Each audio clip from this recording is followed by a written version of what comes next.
59-year-old Bob Wright is a member of the city's homeless population. Now, the law of averages says that Wright will be sleeping on the streets tonight. But the law of averages leaves out one thing: a kind-hearted stranger.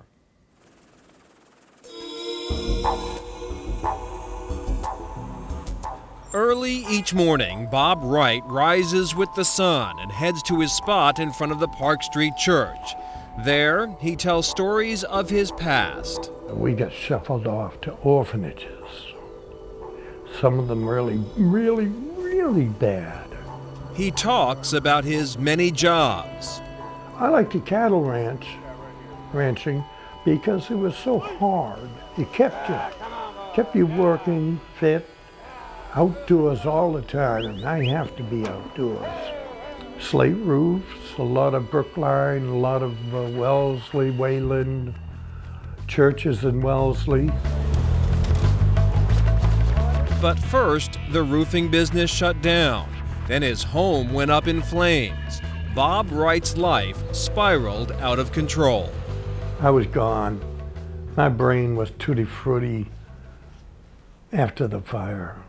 I had made it to the hospital, but I sat in the waiting room, and I sat there and sat there.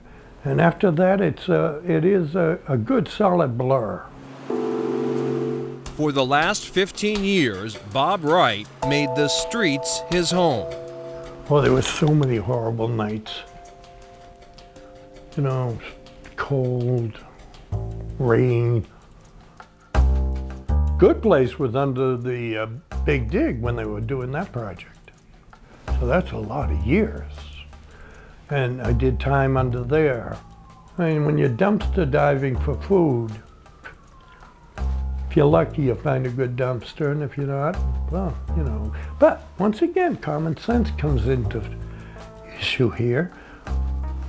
You go to the dumpsters behind the restaurants or behind the supermarkets. Wright chose his spot at Park and Tremont, hoping someone would notice him. The reason I chose that corner, because right up the street, one block, is the State House, where all the politicians work. And I figured it's only a matter of time if one of these politicians that drives by me every day is going to come back down the hill and say, "Mr. Wright, you've been here too long. What do we need to do to get you a place?" But that didn't happen. Instead, Wright struck up a relationship with an unlikely person, Chris Nordstrom. Just kind of noticed him and just kept walking.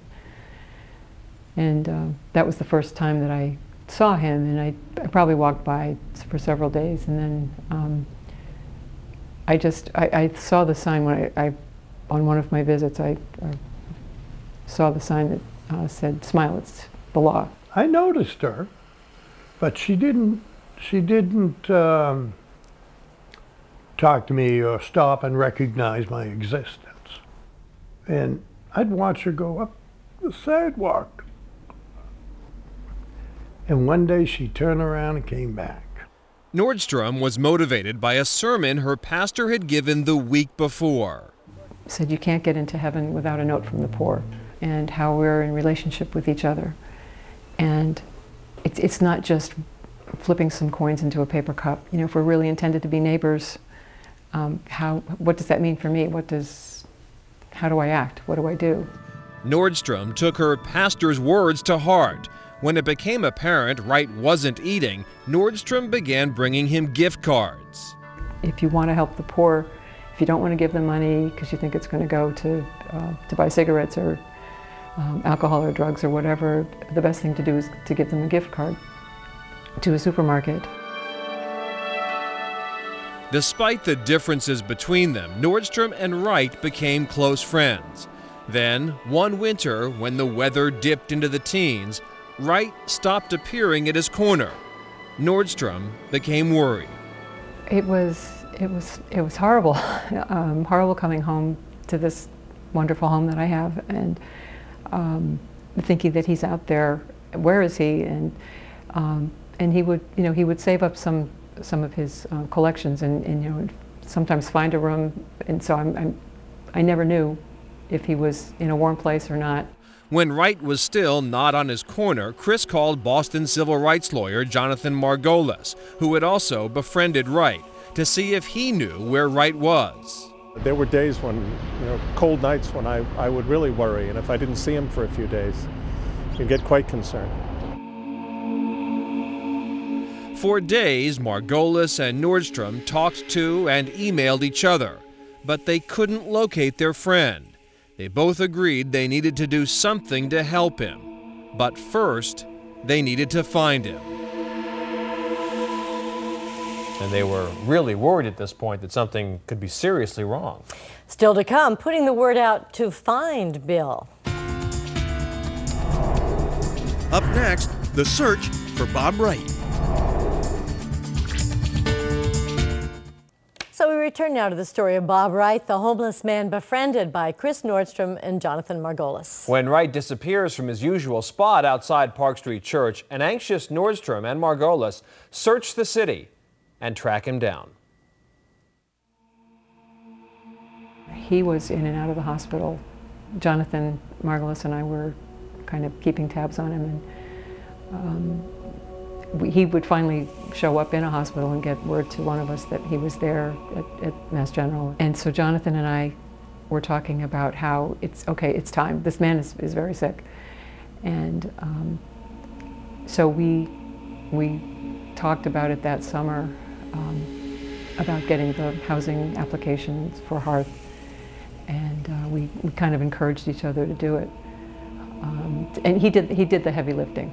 Nordstrom and Margolis turned to the nonprofit organization Hearth. I wrote a couple of letters and made a few phone calls, and we found him the place where he's now living at Ruggles Assisted Living through the Hearth program. And when they interviewed him, I went out there with him and you know, was there with the interview. So I've helped him with some things like that, yes. Hearth's mission is to end elderly homelessness. Hearth President Mark Hinderly. Right now we think there's somewhere around 1,500 homeless older people, and that's sort of 60 and up, even though we serve younger people, so there's more down there, 55. We've actually, in our history, have found permanent housing for over 1,400 people. Bob Wright now lives at the Ruggles Assisted Living Center, one of the 7 residences Hearth runs. It is much more than just a place to live. We also provide the services that people need. If you have a mental health issue, we have a social worker. If you have a health management issue, we have nurses, and they follow up with you, and they make sure that you make your appointments, and they ask you about your medicine. And we work with people in personal care so that we prevent a lot of the problems that would happen if you were out there on the street. Deborah Cutler coordinates the social workers. We're looking for people who need supportive services. So the people who move in don't just need housing, but they need a lot of hands-on support in order to help them stay housed, perhaps help them stay sober, help them manage their mental health and physical health issues. To manage the unique health problems of the elderly, Hearth has an on-site nursing staff. Ethel Folks. I think the main goal of nursing in all of our buildings at Hearth is to promote wellness. And that's really difficult. A lot of our residents have had sporadic care, if any care at all. A lot that have lived on the street have aged faster than others. For Bob Wright, this is home, and he has his friends Chris Nordstrom and Jonathan Margolis to thank. Chris! I just don't have words to describe what they've done, what they do. There are so many people out there who want to help the homeless. They just don't know how. Bob still goes to the corner most mornings, and he does so because he says he would simply miss seeing his friends if he wasn't there.